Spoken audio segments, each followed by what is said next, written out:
Yo, what's good? It's your boy Kurt, and today, man, we have another reaction. And today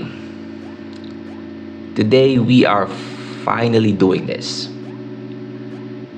because, again, I've been thinking about this for a few days now. I wanna really watch this interview. Actually, I'm so curious. Napanood lang natin yung mga onting clip. And sa most of it sa docu ni Casual Chuck, but hindi ko pa talaga napanood to kahit onting never ko siya tinry search ngayon lang, no? And this is the video that I found. I hope this is the full interview, but today we are going to react to SB19 moments that are just too painful to watch, and I assume this is the full video. I just realized, no? Ang title kasi SB19 moments that are just too painful to watch. Galing to sa channel ni Anne Rahel, na may picture or profile picture niya si Pablo. I don't know if this is like moments, but I assume this is the interview because ito yung thumbnail, and di ko na mahanap yung buong interview. Don't know why. But yeah, so basically what we are going to react to the interview nila ng Go Up, which is, again, it's painful to watch, no? But we're going to react to it. Let's see kung gano'n ba siya ka-painful talaga. Kasi I feel like sobra akong nadadala sa mga comments na sobrang painful daw. Or sobrang unwatchable, but we'll see, man. We'll see kung sobra na. But yeah, well, without further ado, man, well, let's get it. Go Up press conference, August 19 of 2019. Okay.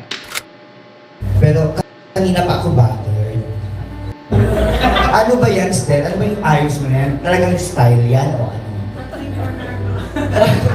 Hindi lang ginawang Stella. Yung style ko po ba or yung name ko po? Kasi clear ko po, yung name ko po, Stel. Kasi po galing po siya. Yung full name ko po is Stel Bester po. Opo, Stel Bester po. Barakong.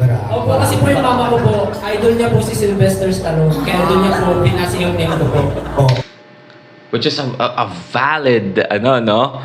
I mean, si Sylvester Stallone, like Rambo and like Rocky, man. Come on, Sylvester Stallone is a fucking beautiful man with a fucking nice biceps, no? Ako nga pangalan ko is Kurt, man.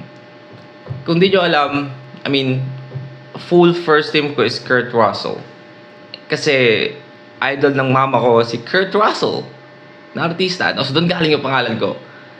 So, kay Kurt Russell kasi yun yung buong pangalan niya. Akin kasi first name ko. First name ko yung Kurt Russell, though. So, yeah, I mean, it's a valid, no?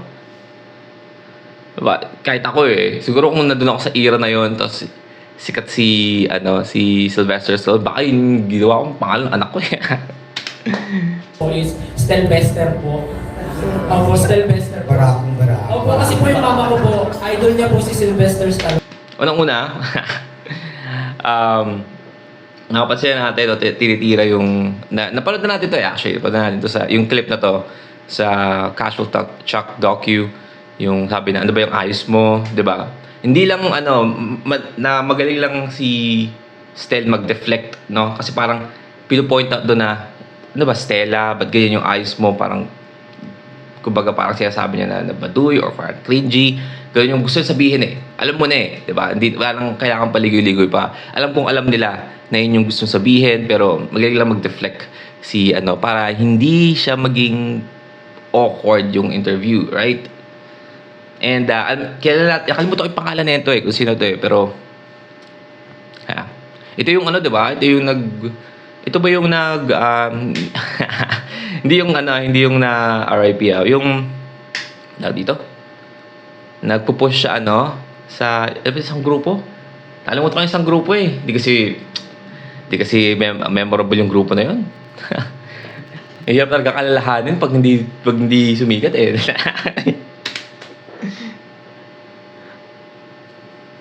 Ano ba yun? Wait lang. Sa dulo ng dila ko eh. Beyond Zero? O Ground... Kaya doon niya po pinasa yung name ko po. Oo. Tapos po, yung style ko naman po ngayon, actually po, hindi ko po alam eh. Kumbaga, kung ano lang po yung naisip ko, ito yung suot ko, sige, ganito na nga lang yung buhok ko, parang ganun po, yun na lang po yung inaisip ko. Pero wala. Now, look at this, man. You have to appreciate. Kasi, di ba, nung panahon na to, wala pa silang masyadong... Hindi pa ganun kalawak yung wardrobe nila. Di ba? Wala pa silang masyadong variation sa mga damit nila. But, nagagawa nilang lagyan ng sariling dating or style yung damit nila, di ba? Tingnan mo, pare-pareha sila ng suot pero iba-iba yung pandating sa kanila. Iba-iba yung pagkakasuot nila, kumbaga. Di ba? You have to appreciate that, no? Parang ginagamit nila yung 100% nung meron sila. Di ba? And come on, di ba? Sa inyo ko naman suspender ba yung tawag doon? Suspender, man, this is 2019. It's fucking like Bruno Mars era, no? Usong-uso yung ganyan. Like sa sayaw. What's wrong with that, man? Wala po. Wala po. So lahat kayo straight. Opo. Pero, May kulot po. may sabi Sino? ko, kulot. Kung sakali man pong kulot talaga ako, wala naman pong masama doon. Hindi ba Galing. siguro linawin ko lang po yung Diba? Ang galing nila mag-deflect doon. Diba? Lahat kayo straight. Diba? May kulot po. Diba? Ginawa nilang joke yung sa buhok. Ganyan, ganito. style. Kasi po, madalas po siya kasi matagal na po kami magkaibigan. Close din po kasi siya madalas sa mga babae. So siguro po, baka po akalain nyo medyo weird po yung Kasi naka-makeup siya ngayon, no? Parang bakla talaga, di ba? Ay. Bali po, Sylvester sa umaga, Stel sa gabi. Hindi, joke Diba? lang. Galing. Yun nga po, Galing. Galing ganun din lang po ni siguro, Josh sumagot. Medyo meron lang po siyang ibang parang manners na girly, pero hindi po, wala pong ganun sa At least na-clear na kanina about sa bading issue, di ba? Kasi sabi nyo kanina, may mga pa-holding hands at saka yakap. Munti ko na tuloy tanongin kung may nabuong bromance ba rin. Yun bang itsura nyo ay pinakialaman din itong mga Korean na... Ano daw? Yun ay pinakialaman din itong mga Korean na... Yung sa itsura po, kasi po, let's say kung given na po na part po kami ng Korean entertainment, tinulungan lang po nila kami pag-style. Mhm. Paano nyo masasabing pinopromote nyo ang P-pop when actually you sing even the Tagalog song, you sound like a K-pop. If you're selling this abroad, hindi naman Okay, so, all right. Let me cook. Let me cook in here. Unang-una, the question in here is fucking wrong. Diba? Huwag mo natin pansinin yung sinasabi niya na parang paano niya ipapromote yung P-pop kung ganyan yung no? Let's listen to the question one more time. See? Tinulungan lang po nila kami pag-style. paano nyo masasabing pinopromote nyo ang P-pop when actually you sing even the Tagalog song, you sound like a K-pop. Diba? Yan. So, sabi niya dito na how can you promote P-pop kahit na Tagalog yung salita nyo sa kanta nyo, you sound like K-pop. Diba? The question is wrong, man. You sound like K-pop? Are you fucking sure about that? Like you fucking like before you that come out of your mouth, man. Are you fucking sure about that question? You sound like K-pop.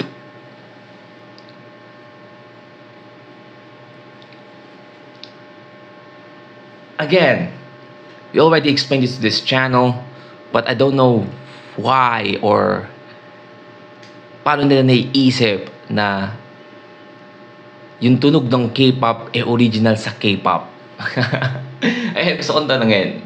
Kahit ako dati, nung, again, may era na nahilig ako sa K-pop, right? Nabanggit ko yun sa inyo during Big Bang and EXO era. I mean, may BTS na nun pero hindi pa sila kasing laki ngayon, no? Never ko naisip na, ituturo ko to pang K-pop lang to. Never ko naisip kasi again, if you listen to Western music, it's just the same, man. It's pop. It's just the same. Like the rap, nagarap yung mga K-pop group or mga K-pop artist. Nagarap sila, of course, sa language nila. But the cadence and yung, alam mo yung pinanggalingan o yung style, katulong din naman ng ng western eh. 'Di ba? Again, music is universal, no? Ang hirap ang hirap mo ikumpara, ang hirap mong sabihin na ginaya niyo yung K-pop kasi ganito yung tunog niyo, like what? What do you mean? So, yun pa lang sa question na yun, mali na, no? Mali na. Where you sing even the Tagalog song, you sound like a K-pop. If you're selling this abroad, hindi naman nila alam ng Tagalog yung kinakanta nila. Even the Koreans, parang ganun din ang sinasabi ng K-pop. Pag nasa abroad na kayo, hindi nila alam yung language except that siguro sa Pilipinas. You're from the Philippines. So how will you promote? Okay, so that next question is also wrong.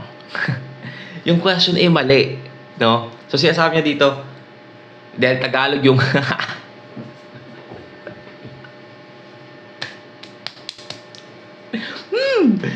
kasi diba,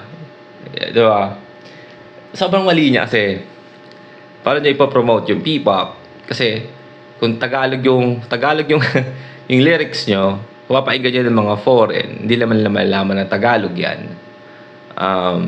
Even Koreans, kung hindi nila alam hindi siya familiar sa Tagalog na salita, hindi nila malaman ng Tagalog yan. No? So how will you promote P-pop kung hindi nila alam, kung katunog kayo ng K-pop, ganun pa rin yun eh.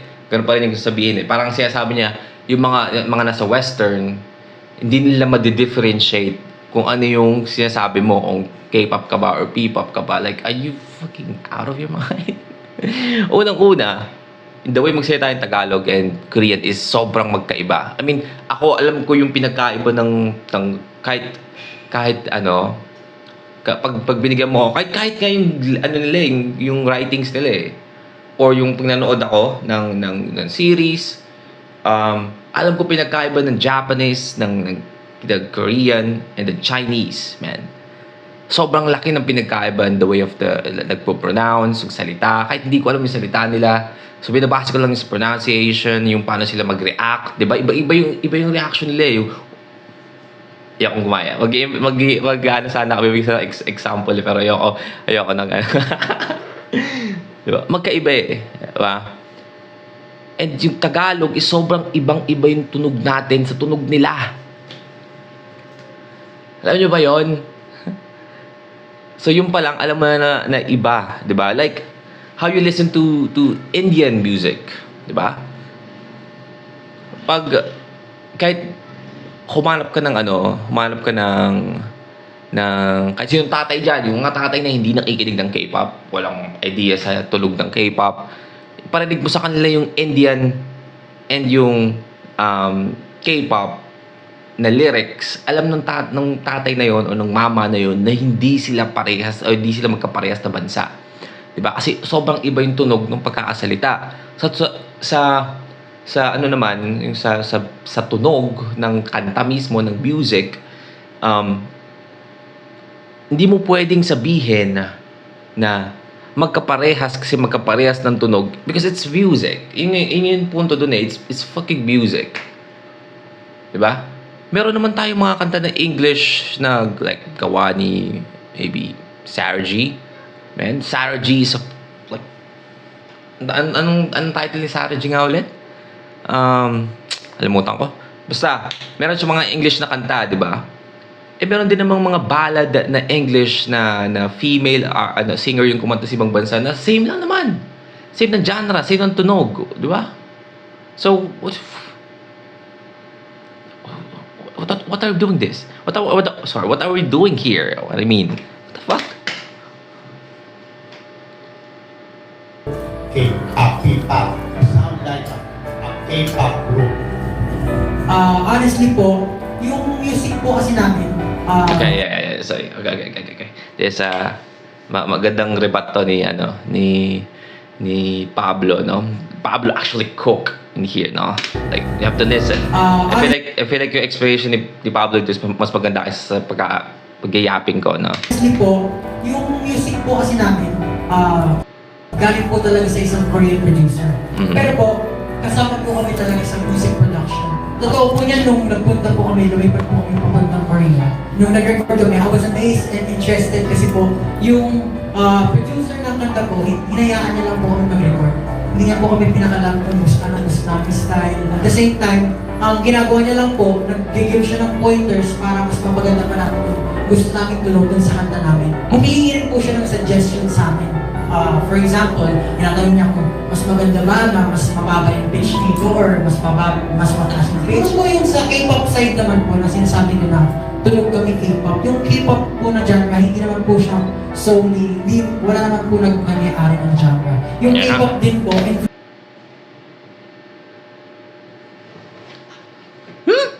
Palingkite. influence po siya ng J-pop and ng American pop. Mhm. So katulad nga po ng nasa kanta namin, yung genre po na ginamit, future house and deep house, which is ginagamit na rin po sa Western countries, ginagamit na rin po sa Asian countries. Siguro po, dahil ang karaniwang response kung bakit K-pop yung tunog namin, kasi po right now, ang sikat sa buong mundo is yung K-pop, which is hindi naman nabibigyan ng pansin yung ibang bansa na same genre rin yung ginagawa. Sinapromote po talaga namin dito is P-pop, OPM. Pero po, na-influence lahat naman po, parang ang Mhm. music po kasi universal language din.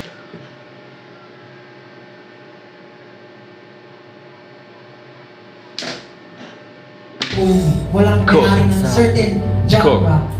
Kumbaga, influence po tayo lahat ng yung music influence ng lahat ng iba't ibang culture ng bansa. You're not bothered by the fact that you sound like a Korean.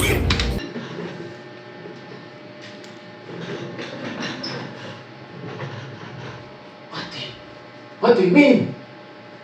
What do you mean?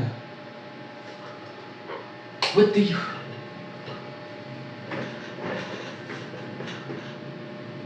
Binigyan na ng napakagandang explanation but the question is still the same.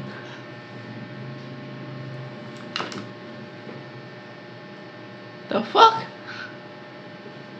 You're not bothered by the fact that you sound like a Korean group.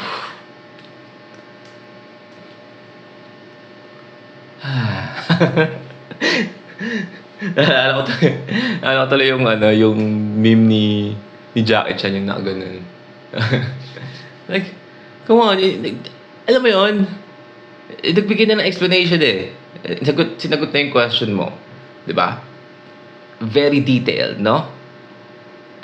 Most probably itong mga interviewer na to sa binigay na sobrang babaw lang nun, no? I don't know, like musical how you call this, like terminologies, tawag, and like history. You could say it's history, man. Like kung paano siya na-influensya yung ganito sa ganyan, 'di ba? Saan nanggaling yung kanta. Binigyan ka na ng sobrang detailed explanation at the same time very understandable kahit hindi ka sobrang lalim sa music, no? Na sinagot ni Pablo yung tanong mo, but the question is fucking still the same. Iniba mo lang yung way, pero question is the same, man.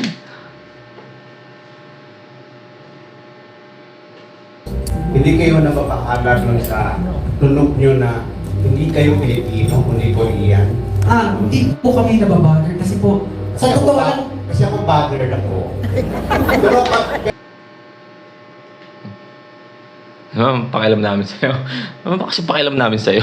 pero magaling kayo. I can say, no? Hindi Pucha, backhanded compliment, no? ako galing sa inyo.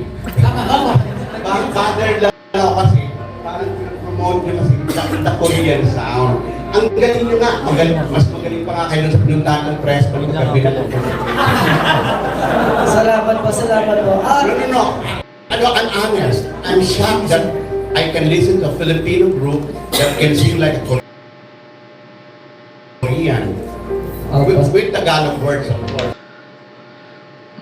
I don't know if I can accept that as a compliment, no? Sabi niya, di ako makapaniwala na I'm listening to a Filipino group that sounds like a Korean group. Ito yung mali doon. Ano ko lang is, hindi kayo nababother nung idea na parang titingnan kayo na Korean yung tunog nila pero Filipino sila. Siguro, ako po personally, hindi po ako nababother. Kasi po, yung grupo namin, katulad nga po ng sinabi namin kanina, starting pa lang po kami. Alam po namin talaga na bago yung ginagawa namin at talagang maninibago yung mga Pilipino sa ginagawa namin. Kasi hindi pa naman po ito uso dito sa Pilipinas. Pilipinas. At Naranasan nyo ba individually na magkaroon ng may mga bashers din, saka yung mga Ako nagda-doubt? personally po, bago po ako maging performer, independent child po kasi ako. Bale, laki po kasi ako sa hirap. So, nag-work po ako at the early age of 16. Tapos, nakikitira lang po ako dati sa best friend ko po. Tapos, yung best friend ko po, yung family na gusto po akong ampunin. Pero, nagsisimula na po ako mag-perform kasi. Tapos, sinabihan, kasi gusto po nila akong pag-aralin ng college. Tapos, sabi ko po, hindi ko po ata kaya mag-commit. Kasi iba po yung gusto kong tahakin. Mhm. Tapos sabi po nila sa akin na, hindi kasi sikat dyan, wala ka po mapala dyan, parang mga ganun po.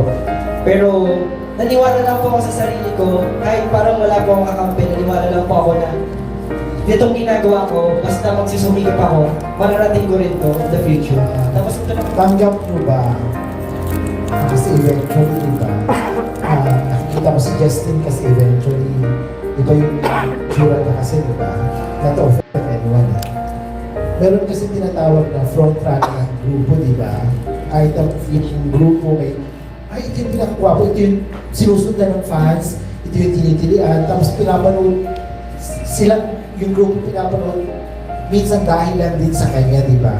So, hindi ba naman kayo darating sa point na since si Justin, iba yung looks, pag na-develop ito, gugwapo pa, kaya lang kasi, di ba? Kasi yung I don't know, maybe siguro again, Justin is the most good-looking member of yang siya yung main visual, diba, ng SB19 because again, Justin is the paano ba sabihin to? Like siya na yun eh. Diba? Pagdating sa mukha, siya na yun eh. Diba? Pero iba-iba kasi sila ng atake eh. Iba-iba sila ng atake. Diba? Yung pagiging gwapo ni Justin, pwedeng hindi tipo ng iba. Diba? Kaya nga meron tayong may mga preference, diba? May mga klase tayo may mga tipo tayo. Diba? So, nakikuha ko yung gusto niya sabihin dito, pero parang siya sabi niya, hindi ba na parang na ano. Siguro, I don't know kung mapupunta to sa magko-fall yung question niya sa baka magwatak sila. Baka mas maging sumikat si Justin because of that. Kasi mas gwapo siya, ganun ba? Kasi parang, yung ayokong puntahan ng question niya kasi parang ang pagit eh. Kasi kung sabihin niya na gwapo, si Justin yung pinakagwapo sa kanila, I mean, sige, sure. Medyo, inang yan. Sino ba naman ang hindi oo na pagdating lang sa mukha lang, men. Mukha lang, men. Napakagwapo talaga ni Justin, men. Pero, ayoko lang yung part na kung saan niya nililid yung question. Eh parang siya yung magdadala sa grupo. Okay lang ba sa inyo yung gano'n? okay lang naman po yun, it's an edge for us. Kasi Yeah, po, sure. Come on, man. Josh, man.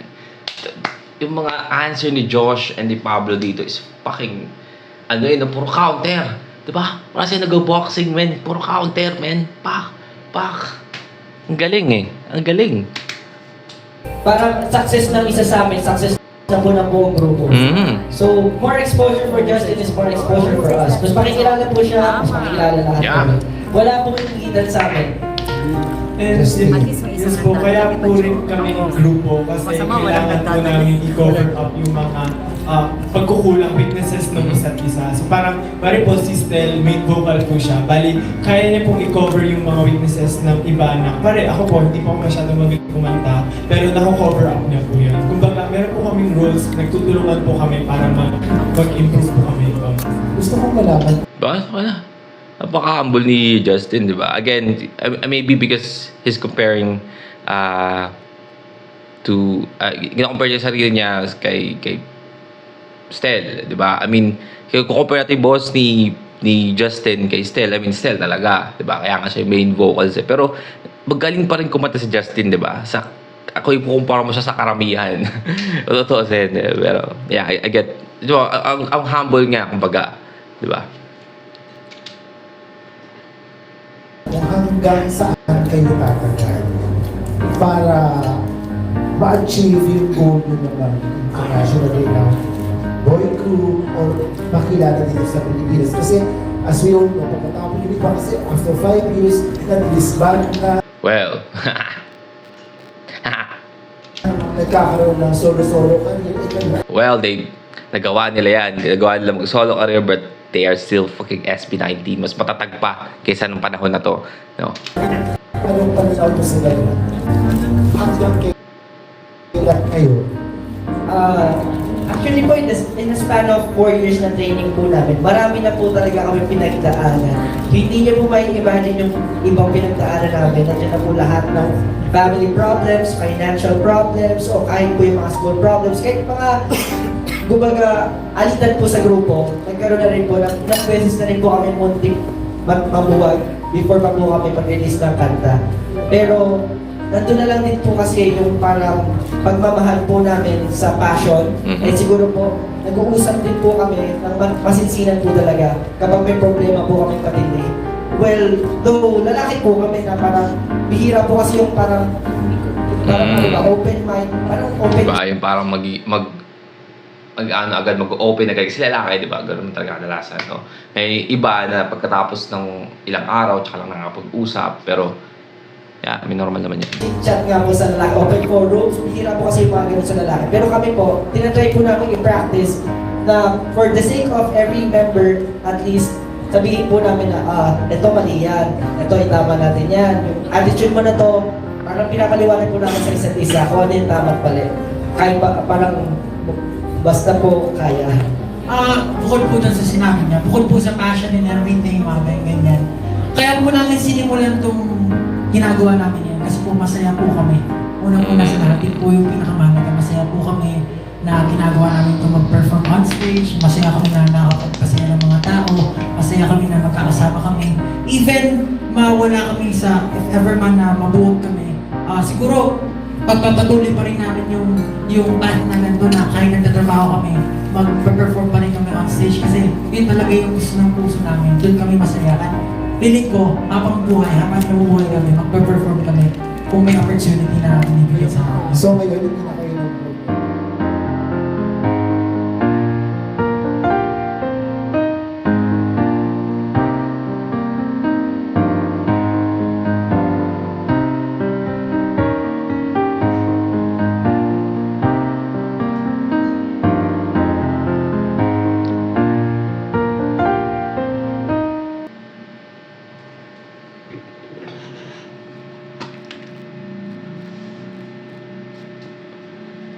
Alright, well again, that's SB19 moments that are just too painful to watch. Pero you know what? I feel like hindi siya ganun ka, Kasi, nadala nila eh. Nadala nila yung sarili-sarili nila eh, no? Medyo parang tanga yung mga question, no? Parang, alam mo yun? Walang kwenta yung mga question talaga, no? Hindi ko nakitaan ng maayos na magandang question yun. Pero dala nila yung sarili nila, no? Lahat sila na nasagot nila ng maayos. And we know what happened after this interview, right? Nag-iyakan sila after this, which is anong isipin, no? But yeah, I mean, ang dami lang napatunayan. Ang nakakatuwa ngayon kasi ngayon ko siya napanood and alam ko kung ano na yung narabot nila ngayon. And yeah. And you know what? I just realized I just found the full video of this. This is 50 minutes long, actually. Yung original video. But, I mean, I guess I wanna say thank you to Anne Rahel. No? Kasi, feel like sinamarize niya yun. Yung video. Pero yeah, nasagot na ng maayos. Napaganda ng pagkakasagot nila about question. And,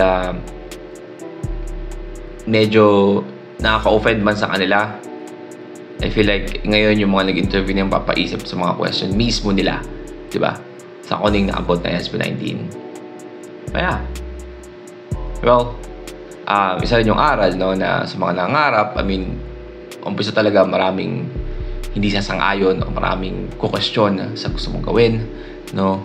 Pero patuloy ka lang. Alam mo, lalo na kung alam mo sa sarili mo na kaya mo, and alam mo sa sarili mo na meron kang meron kang ganun, no? Ituloy mo lang, no? Sino ka man, napanood mo to hanggang dito sa huling part ng video na to, tuloy mo lang kung ano yung pangarap mo. Yun yung isa sa mga aral sa video na to, no? Kahit ano man mangyari, kahit sino magsabi sa'yo or sino mag-discourage sa'yo, tuloy mo lang yung pangarap. Well, that's our reaction for today, man. Sana gustuhan nyo. Leave a like and subscribe. Kung gusto nyo mag-react sa yung artist, man, singer, rapper, song, just comment down below. Kaya tayo dyan. And that's it for me today. See you on my next vid. Stay awesome. Peace.